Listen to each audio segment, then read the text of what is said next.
குட்டூர் மாவட்டத்தில் கல்குவாரி திறப்பதற்கு அம்மாவட்ட ஆட்சியர் ஒரு கருத்தாய்வு கூட்டம் நடத்துகிறார். அதாவது எங்க திறக்கிறோமோ அந்த கிராமத்தை சுற்றி உள்ளவங்களை அழைத்து வந்து திறக்கலாமா வேணாமா அப்படிங்கிற ஒரு கலந்தாய்வு கூட்டம் நடத்துறாங்க. இந்த கூட்டத்தில் அந்த கிராமத்தில் உள்ளவங்க ஒரு 10 பேர் வந்திருப்பாங்க. மீதி எல்லாமே திமுகவினர் செட்டப் செய்து அனுப்பிய கூட்டம்.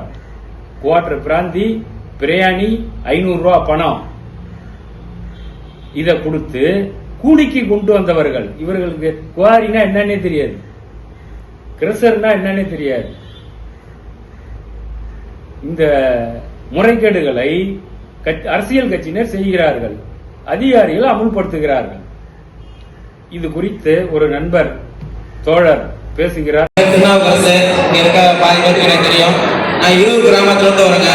இந்த கல்குவாரியான துள்ளக்குறிச்சி கிராமத்துக்கு மட்டும் பாதிப்பு இல்லை, பக்கத்தில் இருக்க அத்தனை கிராமத்துக்கு பாதிப்பு. தம்பி நல்ல செல்வம் அருமையா சொன்னாரு. மலைக்கு பின்னாடி எவ்வளவு கல்குவாரி இருக்கு, எவ்வளவு ஓட்டைகள் இருக்கு, எல்லாமே இருக்கு. மீண்டும் மீண்டும் நம்ம கல்குவாரிக்கு அனுமதி கொடுத்துக்கிட்டே தான் இருக்கோம். இந்த கல்குவாரியால நன்மை அடைகிறது 10% கூட கிடையாதுங்க. இந்தியா நாடு விவசாய நாடு. விவசாயத்தை அடிச்சுட்டு வெறும் கல்குவாரி வச்சுட்டு என்ன பண்ண போறீங்க? நம்ம தமிழ்நாட்டில் கல்லோட பெரம்பலூர் மாவட்டம் கல்லோடுகிறீங்க. பெரம்பலூர் மாவட்டம் மட்டும் தான் யூஸ் பண்றீங்களா? லாரி லாரியா போகுதுயா, லாரி லாரியா போகுது. எங்க போகுது, எதுக்கு போகுது, எதுவுமே தெரியல. தனிநபர் ஒரு நபர் பிழைக்கிறான், 1000 பேர் செஞ்சுட்டு இருக்கான். இதனால என்ன பயன்பாடு? விவசாயிகள் கூட அழிஞ்சிட்டு இருக்கான். இப்ப கல் தொழிலாளர்கள் பேசுறாங்க, எங்களுக்கு பயன்பாடு கல் தொழிலாளர்கள் போயிருக்காங்க. ஒரு அறவை உடைக்க முடியுமா? அந்த கல்யாணத்துக்கு போக முடியுமா? பெரிய பெரிய கலரக வாகனம் உடைக்க, கலரக லாரிகள் போக, எல்லாமே தனிநபர் தயா பிழைச்சிட்டு இருக்கான். நம்ம யாருமே விவசாயிகள் யாருமே பிழைக்கல. விவசாய நாடு, விவசாயம் செழிச்சாதான் நம்ம சாப்பிட முடியும். அண்ணன் ஆனந்த் அண்ணன் சொன்னாரு, மழை பெஞ்சா மழை வெயில நிற்பீங்களா அப்படின்னு கேட்டாரு. வெயில கூட நின்றுலாங்கய்யா, உணவு இல்லாம இருக்க முடியுமா? கொரோனா போது என்ன பண்ணோம்? எல்லா தொழிலும் நின்றுச்சு. சாப்பாடு சாப்பிட்டா இருந்தோம், சாப்பாடு தான் நமக்கு முக்கியம். கல்குவாரி குறைந்த அளவுல இருக்கலாங்க, மிகுந்த அளவுல போயிடுச்சு. பெரம்பலூர் மாவட்டத்தை காலி பண்ணிட்டு இருக்காங்க கல்குவாரியா. ரொம்ப தில்லக்குறிச்சி மக்கள்கிட்ட மட்டும் கருத்து கேட்கறீங்க. இதனால தில்லக்குறிச்சி மக்களுக்கு மட்டும்தான் பாதிப்புங்களா? தெரியுமா? கல்குவாரிக்கு இது 20 தண்ணி, இது பெருமாபாளையம் தண்ணி, இது தில்லக்குறிச்சி தண்ணி. இந்த தண்ணி தில்லக்குறிச்சி மட்டும் தான் பாதிப்புங்க. 20 எங்க இருந்தாலும் பாதிப்பு வருவீங்க. ஆஞ்சநேயர் கோயிலுக்கு பின்னாடி கல்குவாரி இருக்குங்க. நீங்க உங்க அங்கீகரிக்கப்பட்ட அளவுல இருக்கா? இந்த ஆஞ்சநேயர் மலையை உள்ள போயிடும். அந்த அளவுக்கு கல்லை நோண்டி வச்சிருக்கீங்க. ஐயா பதட்டம், அடுத்து என் ஜெனரேஷனை காப்பாத்துங்க. இந்த இது எங்களால முடிஞ்சிட கூடாது.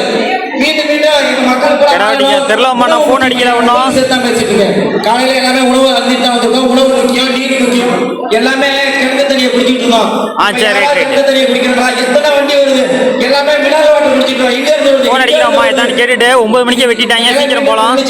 நம்ம துள்ளக்குறிச்சி இல்லையா, பெரம்பலூர் மாவட்டம் மொத்தமா சொல்றேன். நம்ம வாழ முடியாது, வாழ தகுதியில்லாத ஊராயிடும். இந்த கல்குவாரியை தயவு செஞ்சு அனுமதிக்காதீங்க. மீண்டும் நாங்க அனுமதிக்காதீங்க சொல்லிக்கிட்டே இருக்கோம். நீங்க மீண்டும் கருத்து கேட்கறீங்க. எதுக்கு கருத்து கேட்கறீங்க? ஒரு சில முதலாளிகள் பழிப்பதற்காக ஒட்டுமொத்த நாடே அழிஞ்சிட்டு இருக்காங்க. ஒரு சிலர் கல்குவாரி முதலாளிகள் பெரிய அளவுல இருக்காங்க. உழைச்சிட்டே தான் இருக்கா, பஞ்சத்திலே தான் இருக்கான். இந்த கல் உழைக்கிறதுனால உங்களுக்கு தீர்மானம் வந்து போறது இல்லை. விவசாய சிறந்து நடக்கிறோம். விவசாயம் நடந்தாதான் நம்ம விவசாயத்திலிருந்து குழந்தைகள் வந்து எல்லாமே எல்லா குடும்பமும் விவசாயத்திலிருந்து நம்ம முன்னுக்கு வந்ததை தவிர கல்குவாரியால முன்னுக்கு வந்தது ஒன்லி அந்த கல்குவாரி ஓனர்கள் தான். இந்த ஏரியால 10 கிரசர்னா 10 கிரசர் பல கோடியில சம்பாதிச்சு வச்சிருக்காங்க. பல கோடி ரூபாய் சொத்து வச்சிருக்காங்க. பல அடுக்குமாடியில வாழ்ந்துட்டு இருக்காங்க. நம்ம என்ன வாழ்றோம்? யாரோ சம்பாதிக்கிறது எல்லாரும் நம்ம ஒத்துழைக்கணும்.